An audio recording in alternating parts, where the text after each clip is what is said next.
St. Louis Sheriff Alfred Montgomery is now facing a federal indictment for a misdemeanor. Yesterday morning, he was in court where he pleaded not guilty. Our Mark Maxwell is live with us this morning in studio with more details surrounding this indictment. Mark, what do you know?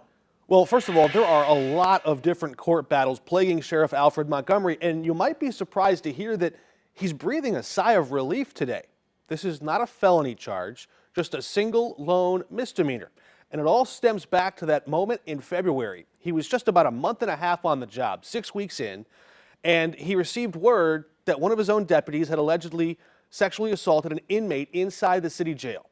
So he goes over to the jail, tries to barge in. Tammy Ross, the jail commissioner, says, "No, you're not getting in here. This is our situation. We're going to protect this. The police are going to investigate."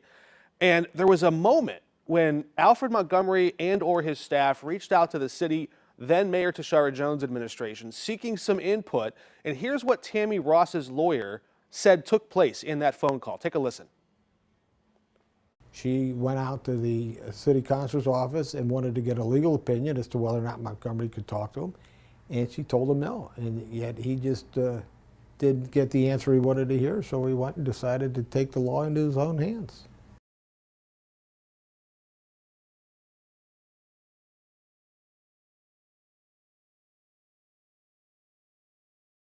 Easily. And so, Rennie, what we have now is a situation where a sheriff has to give over his guns. Mm-hmm. Today, he's in court fighting to keep his badge. That's the state charge, a totally separate track. Have you heard from the former sheriff at all about this situation? Because it seems like so much is going on. Sheriff, Vernon Betts. Yeah, well, and it seems if you go back, he was already saying, you know, watch this guy.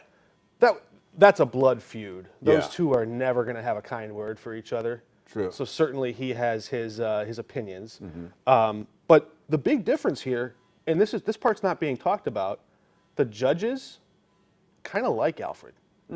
Because Vernon Betts, the old sheriff, would move sheriffs around, and sometimes court hearings were delayed, or there wasn't a bailiff, there wasn't a sheriff's deputy to guard the courtroom. Mm-hmm.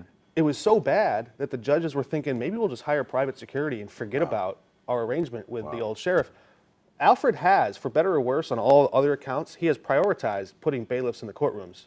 So the sheriffs like him. So he seems to know his core constituency is there. Okay. But the point that I think this Tammy Ross situation is highlighting is that he got power, and he got a little too loose with it, and now he's feeling, okay, there are some guardrails to this thing. I've got to rein it in. He's a pretty young guy, too, at 28 years of age? They call him the young sheriff. So he's got some learning to do on the job. Apparently. I think he'd admit that. Apparently. And he's got some lawyers now around him, the old retired Judge Mason, who's given him some advice. But Judge Mason said, look, this federal misdemeanor, he called it a gnat. He said the feds were scratching for anything they could find. They found something, but he thinks they're going to survive this. Well, we also know he's still fighting for his job when it comes to, Attorney General Andrew Bailey. He's going to be in court today. Right, but Bailey just dismissed that biggest, most explosive nepotism charge because he provided a DNA test to say, look, this sheriff's deputy I hired has a different father than I do. Yeah. Not the father. It's like someone said it was like an episode from Maury Povich. Kind of a bad episode of Maury, but that's St. Louis for you. All right, thank you, Mark. Appreciate your insight. Let's get over to Gary now for a look at today. Yeah.